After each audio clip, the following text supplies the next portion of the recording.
ನಾನು ಯಾರು ಅಂತೇಳಿ ತುಂಬ ಜನಕ್ಕೆ ಡೌಟ್ ಹೊಡಿತಾ ಇತ್ತು ಅಲ್ವಾ.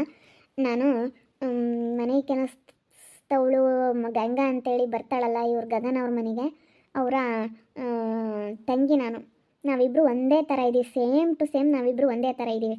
ನಾನೊಂದು ಸ್ವಲ್ಪ ಯಾಟ್ ಹಾಕ್ಕೊಂಡು ಈ ರೀತಿ ಕನ್ನಡಕ ಹಾಕ್ಕೊಂಡು ಇವಾಗ ಬಂದಿದ್ದೀನಿ ಅಷ್ಟೇ. ಇವಾಗ ಇವ್ರಿಗೆ ಗೊತ್ತಾಗಬಾರ್ದು ಅಂತೇಳಿ ಇಬ್ಬರು ಸೇಮ್ ಟು ಸೇಮ್ ಒಂದೇ ಥರ ಇದ್ದೀವಿ. ಅದಕ್ಕೆ ಇವಾಗ ಅವಳು ನನ್ನ ಮಾತಾಡ್ಸಲ್ಲ. ನಮ್ಮ ಅಕ್ಕನಿಗೂ ನನಗೂ ತುಂಬ ವಿರೋಧ. ಇಬ್ಬರು ಅವಳಿ ಜವಳಿ ನಾವು, ತುಂಬ ವಿರೋಧ ನನಗೂ ನಮ್ಮ ಅಕ್ಕನಿಗೂ. ಅದಕ್ಕೆ ಅವಳು ಇವಾಗಿಲ್ಲ, ಒಂದು ವಾರ ಟೂರ್ ಹೋಗಿದ್ದಾಳೆ. ಅದಕ್ಕೆ ಇವಾಗ ಅವಳಿಗೆ ಬಂದರೆ ಎಲ್ಲೂ ಮನೆ ಕೆಲಸ ಸಿಗಬಾರ್ದು, ಆ ರೀತಿ ಮಾಡ್ತಾ ಇದ್ದೀನಿ ನಾನು.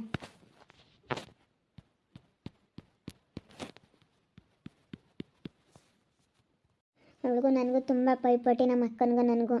ನಾವು ಚಿಕ್ಕವರಿದ್ದಾಗಿಂದಲೂ ಅಷ್ಟೇ. ಅದಕ್ಕೇ ಅವಳಿಗೆ ಸರಿಯಾಗಿ ಬುದ್ಧಿ ಕಲಿಸ್ಬೇಕು. ಈ ರೀತಿ ಮನೆ ಕೆಲಸ ಮಾಡ್ಕೊಂಡೇ ಮುಂದುವರಿತಾ ಇದ್ದಾಳೆ. ಅದಕ್ಕೆ ಎಲ್ಲೋದ್ರೂ ಅವಳನ್ನ ಇವಾಗ ನಾವಿಬ್ಬರು ಹಿಂಗಿದ್ದೀವಿ ಅಂತ ಇವ್ರಿಗೆ ಗೊತ್ತಿಲ್ಲ. ಅದಕ್ಕೇ ನಾವು ಬೇರೆ ಕಡೆ ಇರೋದು, ಅವಳು ಬೇರೆ ಕಡೆ ಇರೋದು. ಆದ್ರೂ ಎಲ್ಲೆಲ್ಲಿ ಕೆಲಸ ಮಾಡ್ತಾಳೆ ಅಂತ ನನಗೆಲ್ಲ ಚೆನ್ನಾಗಿ ತಿಳ್ಕೊಂಡಿದ್ದೀನಿ ನಾನು. ಯಾವ ಕಡೆ ಬರ್ತಾಳೆ ಏನು ಎಲ್ಲ ಡೈಲಿ ನೋಡ್ತಿರ್ತೀನಿ. ಒಟ್ಟಿನಲ್ಲಿ ಗೊತ್ತು ಅವಳು ಎಲ್ಲಿ ಬರ್ತಾಳೆ ಕೆಲಸಕ್ಕೆ, ಯಾವ್ಯಾವ ಮನೆಗೆ ಹೋಗ್ತಾಳೆ ಅಂತೇಳಿ. ಇವತ್ತು ನಾನು ಅವಳು ರಜಾನೇ ಹಾಕಲ್ವಲ್ಲ ಮನೆ ಕೆಲಸಕ್ಕೆ ಅಂತ ಇದ್ದೆ. ಯಾಕಂದರೆ ನಾನು ಅವಳನ್ನ ಅಂತಲೇ ತಿಳ್ಕೊಬಿಡ್ತಾರೆ. ನಾವು ಯಾಕಂದರೆ ಇಬ್ಬರು ಒಂದೇ ಥರ ಇರೋದ್ರಿಂದ ನನ್ನನ್ನು ಅವಳೇ ಅಂತ ತಿಳ್ಕೊಂತಾರೆ. ಆದರೆ ಯಾಕಂದರೆ ಒಂದೇ ಥರ ಇದ್ದೀವಿ, ಅದಕ್ಕೆ ಅವಳು ಹಾಕೋ ಥರ ಡ್ರೆಸ್ಸು ಎಲ್ಲ ಹಾಕ್ಕೊಂಡು ನಾನು ಈ ರೀತಿ ಇರೋದು. ಒಟ್ಟಿನಲ್ಲಿ ಇಬ್ಬರು ಒಂದೇ ಥರ ಇದ್ದೀವಿ. ಅವಳಿ ಜವಳಿ ಅಂತ ಅಂದರೆ ಅವಳು ನಾನು ಸೇಮ್. ಒಂದು ಸ್ವಲ್ಪ ಬದಲಾವಣೆ ಇರುತ್ತೆ, ಆದರೆ ಇವರಿಗೆ ಗೊತ್ತಾಗಲ್ಲ. ಇವ್ರಿಗೆಲ್ಲ ಬೇರೆಯವ್ರಿಗೆಲ್ಲನ ಇವ್ರಿಗೆ ಗೊತ್ತೂ ಇಲ್ಲ. ಅದಕ್ಕೇ ಅವಳಿಗೆ ಇಲ್ಲಿ ಕೆಲಸ ಸಿಗಬಾರ್ದು ಹಂಗೆ ಮಾಡ್ತೀನಿ ಈ ಮನೇಲಿ. ನಾನೇನಾದರೂ ಸ್ವಲ್ಪ ಕಳ್ತನ ಮಾಡ್ಕೊಬಿಟ್ಟು ಅವಳು ಒಂದು ವಾರ ರಜಾ ಮಾಡಿದ್ದಾಳೆ, ಇನ್ನು 2-3 ದಿವಸದಲ್ಲಿ ಈ ಮನೆಗೆ ಬರ್ತಾಳೆ. ಬಂದಾಗ ನಿನಗೆ ಕೆಲಸ ಇಲ್ಲ ಹೋಗು ಅಂತ ಹೇಳಬೇಕು. ನೆಕ್ಸ್ಟ್ ಡೇ ಅವಳು ನಾಳೆ ಬರ್ತಾಳೆ ಅನ್ನೋ ಒಂದು ಸಿಚುವೇಶನಿಗೆ ಗೊತ್ತಾಗುತ್ತೆ ನನಗೆ. ಅಲ್ಲಿ ಬಂದು ಅವತ್ತು ಯಾವತ್ತು ಬರ್ತೀನಿ ಅಂತ ಹೇಳವಳೆ, ನಾಳೆ ನಾಳಿದ್ದಲ್ಲಿ 2 ದಿವಸದಲ್ಲಿ ಬರ್ತಾರೆ. ಟೂರ್ ಹೋಗವ್ರೆ. ನನ್ನ ಅಣ್ಣ ತಮ್ಮ ಆಗಲಿ ಯಾರೂ ಮಾತಾಡ್ಸಲ್ಲ. ಅವಳಿಗೆ ತುಂಬ ಸಪೋರ್ಟ್ ಮಾಡ್ತಾರೆ ನನ್ನ ಅಣ್ಣ ತಮ್ಮ ಎಲ್ಲನ. ನನ್ನ ಯಾರೂ ಮಾತಾಡ್ಸಲ್ಲ. ಯಾಕಂತಂದರೆ ನಾನು ಹಿಂಗೆ ಇಷ್ಟಪಟ್ಟಿರೋ ಹುಡುಗನ ಮದುವೆ ಆಗಿದೆ. ಆವಾಗಿಂದ ನಮ್ಮ ಮನೇಲಿ ನಾನು ಮಾತಾಡ್ಸಲ್ಲ. ಅವಳನ್ನ ತುಂಬ ಚೆನ್ನಾಗಿ ನೋಡ್ಕೊತಾರೆ ನಮ್ಮ ಅಕ್ಕನ್ನ. ಅದಕ್ಕೋಸ್ಕರ ನನಗೆ ಒಂಥರ ಏನೋ ಬೇಜಾರಾಗ್ಬಿಟ್ಟು ನಮ್ಮ ಭಾಳ ದಿವಸ ಆಯಿತು ನಮ್ಮ ಅಪ್ಪ ಆಗಲಿ ನಮ್ಮ ಅಣ್ಣ ನಮ್ಮ ಅತ್ತಿಗೆ ಯಾರೇ ಆಗಲಿ ಯಾರೂ ಮಾತಾಡ್ಸಲ್ಲ. ಅದೇ ಒಂದು ಕಾರಣಕ್ಕೋಸ್ಕರ ಇವಾಗ ಇವಳಿಗೆ ಇಲ್ಲಿ ಮನೆ ಕೆಲಸ ಎಲ್ಲೂ ಸಿಗಬಾರ್ದು, ಆ ರೀತಿ ಮಾಡಬೇಕಂತ ಅಂದ್ಕೊಂಡು ನನ್ನ ಥರನೇ ಅವಳ ಥರನೇ ನಾನು ಇರೋದ್ರಿಂದ ಇವಾಗ ನನಗೆಲ್ಲದಕ್ಕೂ ತುಂಬ ಅನುಕೂಲ ಆಗ್ತಾಯಿದೆ. ಅವಳಿಗೆ ಸರಿಯಾಗಿ ಇವಾಗ ಮಾಡಿ ನೋಡಿ ಮನೇಲಿ ಒಂದೊಂದೇ ಇದನ್ನು ಮಾಡಿ ಮನೆ ಕೆಲಸದವಳು ಬೇಡಪ್ಪ ಅನ್ನಬೇಕು, ಆ ರೀತಿ ಮಾಡ್ತೀನಿ. ಒಂದೇ ಥರ ಇರೋದ್ರಿಂದ ಹೆಂಗೋ ಮೇಂಟೈನ್ ಮಾಡ್ತಾಯಿದ್ದೀನಿ. ಆದರೆ ಕೆಲಸಗಳೆಲ್ಲ ಗೊತ್ತೇ ಇಲ್ಲ, ಹೆಂಗೋ ಹಂಗೆ ಮಾಡಿದ್ದೀನಪ್ಪ. ಅವಳ ಕೈ ರುಚಿನೇ ಬೇರೆ, ನನ್ನ ಕೈ ರುಚಿನೇ ಬೇರೆ. ಅವಳು ತುಂಬ ಚೆನ್ನಾಗಿ ಮಾಡ್ತಾಳೆ ಅಡುಗೆ ಎಲ್ಲನ. ಆದರೆ ಯಾಕೋ ಒಂಥರ. ಏನು ಮಾಡ್ತಾ ಇದ್ದೀರಿ ಗಂಗಕ್ಕ, ಯಾಕೆ ಸುಮ್ಮನೆ ನಿಂತ್ಕೊಂಡ್ರಿ? ಅಯ್ಯೋ ಯಾಕಿಲ್ಲ ಅಮ್ಮವ್ರೆ, ಏನಿಲ್ಲ, ಈಗ ಕಸ ಹೊಡಿಯೋಣ ಅಂತ ನೋಡ್ತಾ ಇದ್ದೆ. ಎಲ್ಲ ಎಷ್ಟು ಚೆನ್ನಾಗಿ ಮೇಂಟೈನ್ ಮಾಡಿದ್ರೆ, ತುಂಬ ಚೆನ್ನಾಗೈತೆ ಮನೆ ಅಂತ ನೋಡ್ತಾ ಇದ್ದೆ. ಗಂಗಕ್ಕ ನೀನು ನೆನ್ನೆ ಬರಲ್ಲ ಅಂದಲ್ಲ, ಅದಕ್ಕೆ ನಾನು ಕ್ಲೀನ್ ಮಾಡ್ಕೊಂಡೆ. ನಾನು ಹಂಗೆ ಅಂದ್ಕೊಂಡೆ, ಪಾಪ ಪ್ರೆಗ್ನೆಂಟ್ ಬೇರೆ ಇದ್ದಾರೆ ಅಮ್ಮವರು, ಏನಪ್ಪ ಮಾಡಲಿ ನಾನು ರಜೆ ಹಾಕಿ ಬಂದ್ಬಿಟ್ನಲ್ಲ ಅಂತ ನನಗೆ ಅನ್ನಿಸ್ತಾ ಇತ್ತು. ಆದರೆ ಅಯ್ಯೋ ಏನು ಮಾಡೋದು. ನೀವು ಯಾಕೋ ಇವತ್ತು ತುಂಬ ಫಾಸ್ಟಾಗಿ ಕೆಲಸನೇ ಮಾಡ್ತಾ ಇಲ್ವಪ್ಪ. ನನಗೆ ಎಷ್ಟೊತ್ತಾಯಿತು ಅನ್ನಿಸ್ತೈತೆ. ಅವ್ರು ಹೋಗೋಷ್ಟೊತ್ತಿಗೆ ತಿಂಡಿ ಅಡುಗೆ ಎಲ್ಲ ರೆಡಿ ಮಾಡ್ತಿದ್ರಿ. ಇವತ್ತು ಯಾಕೆ ಬರೀ ತಿಂಡಿ ಮಾತ್ರ ಮಾಡಿದ್ರಿ? ಅಯ್ಯೋ ಹಂಗೆ ಊರಿಗೆ ಹೋಗಿ ಬಂದಲ್ಲ, ಅವಾಗಿಂದ ಸ್ವಲ್ಪ ಸುಸ್ತಾಗ್ದಂಗೆ ಆಗ್ಬಿಟ್ಟಿದೆ ಅಮ್ಮವ್ರೆ. ಯಾಕೋ ಸ್ವಲ್ಪ ತಲೆನೋವು ಮೈಕೈ ನೋವು. ನನಗೆ ಸುಮ್ಮನೆ ಮನೆ ಕೆಲಸ ಮಾಡ್ಕೊಂಡು ಈ ರೀತಿ ಡೈಲಿ ಕೆಲಸ ಮಾಡ್ಕೊಂಡಿದ್ರೆ ನನಗೇನು ಅನ್ಸೋದಿಲ್ಲ. ಹಿಂಗೆ ಸುಮ್ಮನೆ ಅಲ್ಲೂ ಇಲ್ಲೂ ಊರಿಗೆ ಹೋಗೋದು ಅದೆಲ್ಲ ಮಾಡಿದ್ದೀನಿ ಅಂದರೆ ಮೈಕೈ ಎಲ್ಲ ನೋವು. ಆ ರೀತಿ ಆಗ್ತಾ ಇರುತ್ತೆ, ತುಂಬ ಬೇಜಾರಾಗುತ್ತೆ. ಹೌದೇನು? ಸರಿ ಸರಿ ಸರಿ ಆಯಿತು. ಉಪ್ಪಿಟ್ಟು ಯಾಕೋ ಅಷ್ಟೊಂದು ಟೇಸ್ಟಾಗೇ ಇರಲಿಲ್ಲಪ್ಪ.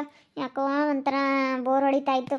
ಅದೇ ಹೇಳಿದ್ನಲ್ಲ, ಯಾಕೋ ಮೈಕೈ ಎಲ್ಲ ಪೇಯ್ನ್ ಅಲ್ಲ, ಅದಕ್ಕೇ ಮೈಕೈ ನೋವಿಗೆ ನನಗೆ ಮಾಡೋಕ್ಕೆ ಆಗಲಿಲ್ಲ.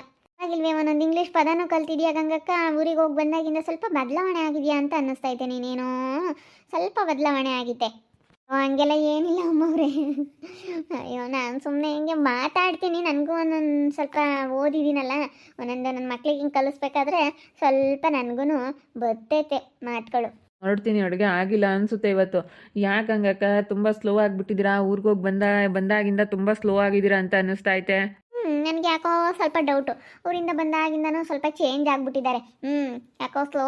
ಎಷ್ಟೋ ಲೇಟಾಗಿ ಬಂದ್ರೂ ಕೆಲಸ ಬೇಗ ಬೇಗ ಮುಗ್ದೋಗ್ಬಿಡೋದು. ಇವತ್ತು ಇಷ್ಟು ಬೇಗ ಬಂದ್ರೂ ಕೆಲಸ ಇನ್ನೂ ರೂಮಿನ ಕಸ ಹೊಡಿತಾನೇ ಇದ್ದೀರಾ. ಇನ್ನು ನೆಲ ಒರೆಸ್ಬೇಕು, ಪಾತ್ರೆ ತೊಳಿಬೇಕು. ಅಯ್ಯೋ ಯಾಕಕ್ಕ ಗಂಗಕ್ಕ ಸ್ವಲ್ಪ ಸ್ಲೋ ಆಗಿಬಿಟ್ಟಿದ್ಯಾ? ಯಾಕೆ ಟೋಪಿ ಬೇರೆ ಹಾಕೊಂಡು ಕನ್ನಡಕ ಬೇರೆ ಹಾಕೊಂಡು ನೀನು ಚೆನ್ನಾಗಿ ಕಾಣಿಸಲ್ಲ ಕಣಕ್ಕ. ಸರಿ ಆಯ್ತು ಹೇಳಿ, ನಾಳೆಯಿಂದ ಎತ್ತಿಟ್ಟು ಬರ್ತೀನಿ. ಏನೋ ಸುಮ್ಮನೆ ಈ ಥರ ಚೆನ್ನಾಗಿರುತ್ತೆ ಅಂತ ಹಾಕಣ್ಣಪ್ಪ ಅಷ್ಟೇ. ಏನೋ ಒಂಥರ ಬಿಡತ್ಲಕ್ಕೆ ಚೆನ್ನಾಗಿರುತ್ತೆ, ಚೆನ್ನಾಗಿ ಕಾಣಿಸುತ್ತೆ ಅಂತ ಹಾಕೊಂಡೆ. ಇಲ್ಲಾಂದರೆ ಹಾಕೊಂತಿರ್ಲಿಲ್ಲ. ನಾನೆಲ್ಲ ಬೇಗ ಬೇಗ ಕೆಲಸ ಮಾಡ್ತೀನಿ. ಸರಿ ಸರಿ ಆಯ್ತು. ಬಿಟ್ಟು ಚೆನ್ನಾಗಿತ್ತಾ? ಇಲ್ಲ ಅಕ್ಕ, ಯಾಕೋ ಒಂಥರ ಚೆನ್ನಾಗಿಲ್ಲಪ್ಪ.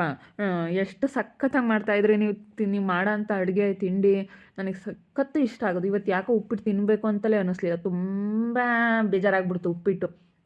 ತುಂಬ ಒಂಥರ ಅವರೆಕಾಳು ಉಪ್ಪಿಟ್ಟು ಎಷ್ಟು ಚೆನ್ನಾಗಿರ್ಬೇಕು. ಮೊನ್ನೆ ಒಂದು ಸತಿ ಮಾಡಿದ್ರಲ್ಲ ಅಕ್ಕ, ಎಷ್ಟು ಚೆನ್ನಾಗಿತ್ತು ಅಂದರೆ ಅವತ್ತು ಅವರೆಕಾಳು ಉಪ್ಪಿಟ್ಟು ಇನ್ನೂ ತಿನ್ನಬೇಕು ಅನ್ಸೋದು ನನಗೆ.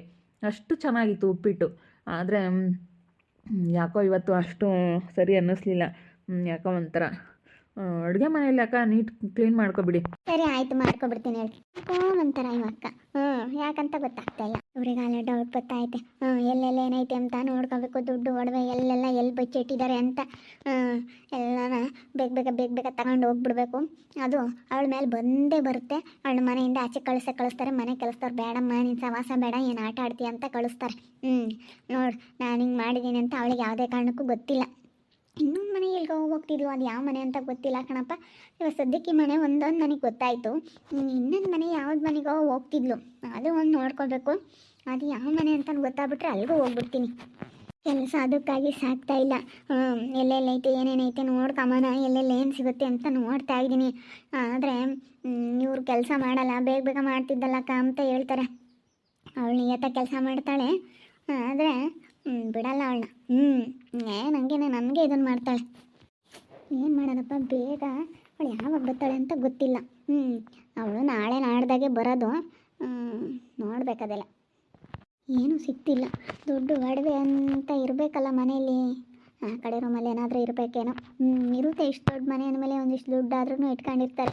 ನಾನು ಈ ಟೋಪಿ ಗೀಪಿ ಹಾಕೊಂಬರ್ಬಾರ್ದಾಗಿತ್ತು ಅವ್ರಿಗೆ. ಒಂದು ಸ್ವಲ್ಪ ಇವಾಗ ಯಾಕೆ ಇವಕ್ಕ ಹಿಂಗೆ ಟೋಪಿ ಎಲ್ಲ ಹಾಕೊಂಬಂದಿತ್ತಲ್ಲ ಅಂತ ಅನ್ನಿಸ್ತೈತೆ. ನಾನು ಇದನ್ನೆಲ್ಲ ಎತ್ತಿಟ್ಟು ಅವಳ ಥರ ಬರಬೇಕಾಗಿತ್ತು. ನಾಳೆಯಿಂದ ಹಂಗೆ ಬರ್ತೀನಿ, ಸುಮ್ಮನಿರು. ನಾಳೆಯಿಂದ ಅವಳು ಹೆಂಗೆ ಇದ್ದಾಳೋ ಹಂಗೆ ಬರ್ತೀನಿ. ಏನು ಬಟ್ಟೆ ಎಡೆಗೆಲ್ಲಾದರೂ ಕೇಗಿ ಏನಾದರೂ ಬಚ್ಚಿಕ್ಕಿಟ್ಟಿರ್ತಾರೆ. ಮತ್ತು ಇಲ್ಲಾಂದರೆ ಹಾಸಿಗೆ ಎಡೆಗೋ ಎಲ್ಲಾದರೂ ನೋಡೋಣ. ಮಂಚನೂ ಎತ್ತಕ್ಕೆ ಬರುತ್ತೆ, ಮೇಲ್ಗಡೆ ಎತ್ತ ಅಂಥದ್ದು ಇದು ಕಾಟು ಅಲ್ಲೂ ಇರುತ್ತೆ ಅನಿಸುತ್ತೆ. ನೋಡೋಣ. ಒಟ್ಟಿನಲ್ಲಿ ಸಿಕ್ಕಿದ್ದೆಲ್ಲ ಬಾಚ್ಕೊಂಡು ಹೋಗ್ತಾ ಇರ್ತೀನಿ. ಅವಳ ಮೇಲೆ ಡೌಟ್ ಹೊಡೆದು ಅವ್ರು ಅದೇ ಕಳಿಸ್ಬೇಕು. ಯಪ್ಪ ಇವಳು ಬೇಡಪ್ಪ, ಇವಳು ಮನೆ ಕೆಲಸದವಳು ಅಂತ ಇವಳ ಮೇಲೆ ಡೌಟ್ ಹೊಡೆದು ಅದೇ ಕಳಿಸ್ಬೇಕು. ನೋಡ್ತಾ ಇದ್ದೀನಿ. ಸಿಗಲಿ. 500 ರೂಪಾಯಿ ಸಿಕ್ತು. 500 ರೂಪಾಯಿ ಎತ್ತಿಟ್ಕೊಬಿಡ್ತೀನಿ. 500 ರೂಪಾಯಿ ಸಿಕ್ಕಿದ್ದಲ್ಲ ಒಂದು, ಎಲ್ಲಾನ 500 ರೂಪಾಯಿ ಸಿಗಲೇಳಿ ಎತ್ತಿಟ್ಕೊಬಿಡ್ತೀನಿ. ನನ್ನ ಅಡುಗೆ ಮನೆಗೆ ಹೆಂಗೋ 100 ರೂಪಾಯಿ ಸಿಕ್ತು. ಅಲ್ಲೊಂದು 100, ಇಲ್ಲೊಂದು 500. ಹೆಂಗೋ ಬಂದಿದ್ದು ಕಣನ, ಏನೋ ಒಂದು ಮಾಡ್ಕೋಬೇಕು. ಸಂಬಳ ಆದ್ರೂ ಇಸ್ಕೋಬೇಕು. ಸಂಬಳನೂ 5 ತಿಂಗಳು ಕೊಟ್ಬಿಡ್ರಿ ಅಂತ ಅಲ್ವೇ ಹೇಳಿದ್ದೀನಿ. ಸಂಬಳ 5 ತಿಂಗಳು ಕೊಟ್ಬಿಡ್ರಿ ಅಂತ. ಅದೇ ಹೋಗಿ ಬರ್ತೀವಿ ಮುಂದಿನ ತಿಂಗಳು. 5 ತಿಂಗಳು ಕೊಡ್ರಿ ಅಂತ ಏನೋ ಒಂದು ಮಾಡಿ ಸಂಬಳನೂ ಇಸ್ಕೊಬಿಡ್ಬೇಕು. ಅವಳ ಸಂಬಳನ ಕೊಟ್ಟಿದ್ದೀನಲ್ಲಮ್ಮ, ಪದೇ ಕೇಳ್ತೀಯ ಅನ್ಬೇಕು. ಮತ್ತೆ ಸಂಬಳ ನೋಡು, ಸತಿನೇ ಕೊಟ್ಬಿಟ್ಟೆ, ನೀನು ಅದೇ ಕೇಳ್ತಾ ಇದೆಯಾ ಅಂತೇಳಿ ಮಾಡಬೇಕು. ಮಾಡ್ತೀನಿ. ಅವಳು ಏನಾದ್ರು ತಿಳ್ಕೊಬಿಟ್ಟವಳೆ, ಏನು ನನ್ನ ಸಮಕ್ಕೆ ಯಾರೂ ಇಲ್ಲ ಅನ್ನೋ ಥರ. ಸೋಂಬೇರಿ ಕುತ್ಕೊಂಡು ತಿಂತಾಳೆ, ದುಡಿಯಲ್ಲ, ಹಿಂಗೆ ಅಂತಾಳೆ. ತಾಡಿ ನಾನು ನಂದಿರೋ ಮಾತೆಲ್ಲ ತಿರುಗಿಸ್ಕೊಡಂಗೆ ಮಾಡ್ತೀನಿ. ಇವಳು ಎಲ್ಲೆಲ್ಲ ಮನೆ ಕೆಲಸಕ್ಕೆ ಬಿಟ್ಕೋಬಾರ್ದು ಯಾರೂ. ಏನು ಮನೆ ಕೆಲಸ ಮಾಡ್ಕೊಂಡಾದ್ರೂ ಜೀವನ ಮಾಡ್ತೀನಿ ಅನ್ನೋ ಥರ ಮಾಡ್ತಾಳೆ. ನಾನು ಮನೆ ಕೆಲಸಕ್ಕೆ ಹೋಗ್ತಿದ್ದೆ ಸುಮ್ಮನೆ. ಅಲ್ಲಿ ಅಳ್ತಾನ ಹಿಂಗೆ ಅಂತ ಹೇಳಿ ಅವಳನ್ನು ಕರ್ಕೊಂಡು ಹಂಗೆ ಮಾಡೇಳು. ಅವೆಲ್ಲ ನನ್ನ ಮನಸ್ಸಿನಾಗ ಇಟ್ಕೊಂಡಿದ್ದೀನಿ, ಮರ್ತಿಲ್ಲ. ನನಗೆ ಯಾರು ಮನೆ ಕೆಲಸಕ್ಕೆ ಕರೆಯಲ್ಲ, ಅದಕ್ಕೆ ಬೇಜಾರು ನನಗೆ. ಅವಳು ಹುಡ್ಕೊಂಬಂದು ಕರೀತಾರಲ್ಲ, ಅದಕ್ಕೇ ನನಗೆ ಅದೇ ಸಿಟ್ಟು ಅವಳ ಮೇಲೆ. ಬಿಡಲ್ಲ. ಬೇಗ ಇಲ್ಲ ಐತೆ, ನೋಡೋಣ ತೆಗೆದು. ಈ ಕಡೆಗೆ ಏನೂ ಇಲ್ಲ ಅನಿಸುತ್ತೆ, ಆ ಕಡೆ ರೂಮಲ್ಲಿ ಇರಬೇಕು ಅನಿಸುತ್ತೆ ನನಗೇನೋ. ಆ ಕಡೆ ರೂಮ್ನಾಗೆ ಐತೆ. ಇದಾಗೆಲ್ಲ ಬರೀ ಫಾರಮ್ಗಳೆಲ್ಲ ಇದ್ದಾವೆ, ಏನೇನೋ ಡಾಕ್ಯುಮೆಂಟ್ಸ್ಗಳೆಲ್ಲ ಇದ್ದಾವೆ. ನೋಡೋಣ ಅದೆಲ್ಲ. ನೋಡಿದ್ರಲ್ಲ ವೀಕ್ಷಕರೇ, ನಾನು ಯಾರಂತ ತಮಗೆಲ್ಲ ಗೊತ್ತಾಗಿದೆ. ಮನೆ ಕೆಲಸಕ್ಕೆ ಬರ್ತಾಳಲ್ಲ ಗಂಗಾ ಅಂತೇಳಿ, ಅವ್ರ ತಂಗಿ ನಾನು.